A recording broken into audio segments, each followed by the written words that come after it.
A mí me parece que la carta a los colosenses es una verdadera joya que deberíamos todos leer y releer pausadamente, incluso en nuestra oración personal, ir saboreando esta carta que siempre aclaro que no es una carta de San Pablo, sino que es palabra de Dios, aunque sea una carta escrita por San Pablo, por una persona concreta, por muy santa que sea, pero no son las palabras de un santo, es Dios mismo que habla con nosotros. Y en esta lectura continua, en este capítulo 2, versículo 6, tomo el último párrafo como arranque de esta homilía, donde nos habla de la raíz, del corazón, del fundamento de la vida cristiana, que por supuesto es el bautismo.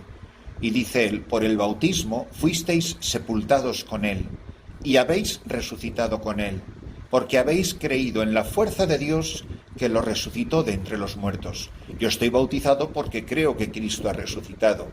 El bautismo me hace participar de la Pascua del Señor, que es su pasión y muerte, pero sobre todo su resurrección. Estabais muertos por vuestros pecados, porque no estabais circuncidados. Pero Dios os dio vida en él, perdonándoos todos los pecados. El bautismo lo borra todo, lo perdona todo, porque muero al hombre viejo y nazco a la vida nueva en Cristo. He nacido de nuevo, soy un hombre nuevo. Ya no soy esa persona de antes. Borró el protocolo que nos condenaba con sus cláusulas y era contrario a nosotros.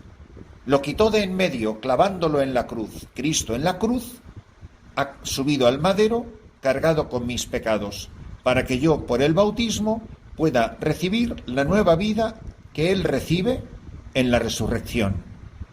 Él muere, yo muero con Él para resucitar con Él. Él ha quitado de en medio la acusación de mis pecados, porque con la acusación de mis pecados Él subió al madero de la cruz, clavándolo en la cruz y destituyendo por medio de Cristo a los principados y autoridades, que Satanás, que el demonio, que los espíritus de este mundo ya no tienen poder ni dominio sobre mí, que soy una persona nueva, revestida de Cristo. El mismo poder que Cristo manifestaba ante los demonios cuando Él caminaba por los caminos de este mundo y se enfrentaba a Satanás y los expulsaba sin la menor dificultad, ese es el mismo Cristo que actúa y que vive en mí. Los ofreció en espectáculo público y los llevó cautivos en su cortejo. Y empieza diciendo, ese es el final de la carta, del pasaje que hoy nos propone la Iglesia. Pero la lectura comienza diciendo: hermanos, ya que habéis aceptado a Cristo Jesús el Señor, proceded según Él. Yo soy una persona que está procediendo según Cristo. ¿Por qué he aceptado a Cristo? Puesto que habéis aceptado a Cristo Jesús el Señor, vivid como verdaderos cristianos. Permaneced arraigados y cimentados en Él, con fe firme, como os lo enseñaron a vosotros en continua acción de gracias. Es preciosa esta manifestación del poder de Dios. Y repito el pasaje porque creo que es importantísimo. Ya que habéis aceptado a Cristo Jesús. Yo de verdad he aceptado a Cristo Jesús como mi Señor y como mi Salvador. Entonces, que nos dejemos construir y afianzar en la fe que nos han enseñado y que estemos llenos de gratitud. Uno vive con tanta alegría y con tanta confianza, porque sabe que Cristo Jesús ha dado la vida por mí y vive en mí. Y lo que era yo ya no lo soy. Y que el pecador que he sido ayer, ese pecador ya no existe, porque ha sido bañado, sumergido en la sangre del Cordero. Y he nacido de nuevo, no de la carne y de la sangre, sino del agua y del Espíritu. En el pasaje de hoy del Evangelio, Lucas 6:12, se nos proclama que sucedió que por aquellos días se fue él al monte a orar y se pasó la noche en oración con Dios. Cuando se hizo de día, llamó a sus discípulos y eligió 12 de entre ellos, a los que llamó también apóstoles: a Simón, a quien llamó Pedro, y a su hermano Andrés, a Santiago y Juan, a Felipe y Bartolomé, a Mateo y Tomás, a Santiago de Alfeo y Simón, llamado Celotes, a Judas de Santiago y a Judas Iscariote, que llegó a ser el traidor. Bajando con ellos se detuvo en un paraje llano. Había una gran multitud de discípulos suyos y gran muchedumbre del pueblo, de toda Judea, de Jerusalén y de la región costera de Tiro y Sidón, que habían venido para oírle y ser curados de sus enfermedades. Y los que eran molestados por espíritus inmundos quedaban curados.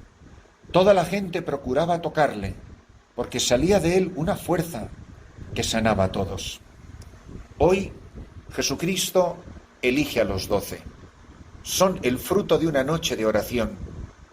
Los ha elegido el Padre para su Hijo, y Jesucristo, que los conoce, los llama por su nombre. No es un cuento de hadas, no es una historia que empieza érase una vez. Es la verdad viva del Evangelio.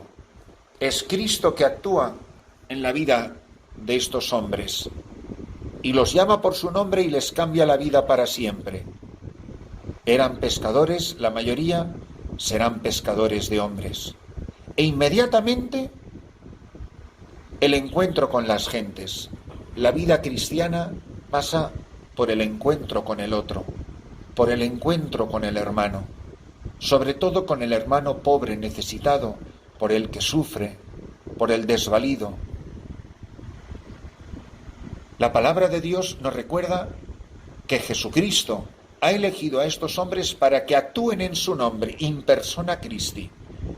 Les da poder sobre espíritus inmundos, les da poder para perdonar los pecados, para predicar el Evangelio, para anunciar el reino. Serán sus heraldos, sus portavoces. De hecho, la palabra apóstol, apóstolos en griego, significa testigo. Para elegir al sucesor o al reemplazo de Judas Iscariote, el que fue el traidor, según lo define aquí el Evangelio de San Lucas, el apodo que le da, la persona que eligen es alguien que ha sido testigo de los padecimientos y sobre todo de la resurrección de Cristo. Si no eres testigo, no puedes ser apóstol. Si no eres testigo, es que no eres cristiano. Entonces Jesús les lanza a la palestra. Hay una gran multitud de discípulos y una muchedumbre del pueblo que ha venido de todos los rincones, con una doble finalidad, para oírle y para ser curados de sus enfermedades. También para ser liberados de los espíritus inmundos y quedar curados. Y esto es precioso. Toda la gente procuraba tocarle, porque salía de él una fuerza que sanaba a todos. Que esta palabra viva del Evangelio nos ayude a entender lo que significa este misterio. Significa que Cristo el Señor está aquí en medio de nosotros y actúa en medio de su pueblo, que pasa haciendo el bien con sus palabras y con sus obras. Mirad, porque esto es el paradigma, este es el programa de vida de la Iglesia. Actuar en nombre de Cristo, en la persona de Cristo, en la libertad del Espíritu, para que todos nosotros podamos abrir el corazón al Evangelio, quedar sanados de nuestras enfermedades y ser liberados del poder de Satanás. Esta es la misión de la Iglesia. Esta es la misión de la Iglesia en misiones. Dar testimonio de Jesucristo. Anunciar la fuerza del Evangelio. No escatimar esfuerzos. Ser generosos con la palabra que se proclama. Y para nosotros, esta palabra viva, es el mismo Jesucristo, que elige a los 12 de entre los discípulos y los que le acompañan y que los sigue escogiendo y eligiendo hoy. La Iglesia también hoy tiene esta misma misión. ¿Es esta la impresión que damos ante el mundo? La gente, cuando tú le preguntas a uno que no tiene ni idea, una buena persona que no tiene ni idea de nada, oye, ¿a ti para qué te parece que sirve la Iglesia? La gente tiene claro. Otra cosa es que esté de acuerdo o en desacuerdo, pero la gente tiene claro. Habrá gente que le gusta el fútbol o no le gusta el fútbol, pero todo el mundo sabe lo que hace un futbolista. Habrá gente que le guste la iglesia o no le guste la iglesia, pero lo que no puede es no tener claro qué es lo que hace la iglesia. Y lo que hace la iglesia es predicar la palabra, curar a los enfermos, liberar de los demonios. Lo hace por la predicación del Evangelio, por la celebración de los sacramentos, congregando en la unidad de la caridad al pueblo santo de Dios. Benditos nosotros, si renovados en la gracia del bautismo hemos nacido de nuevo para ser discípulos, para ser apóstoles, para ser testigos del Señor.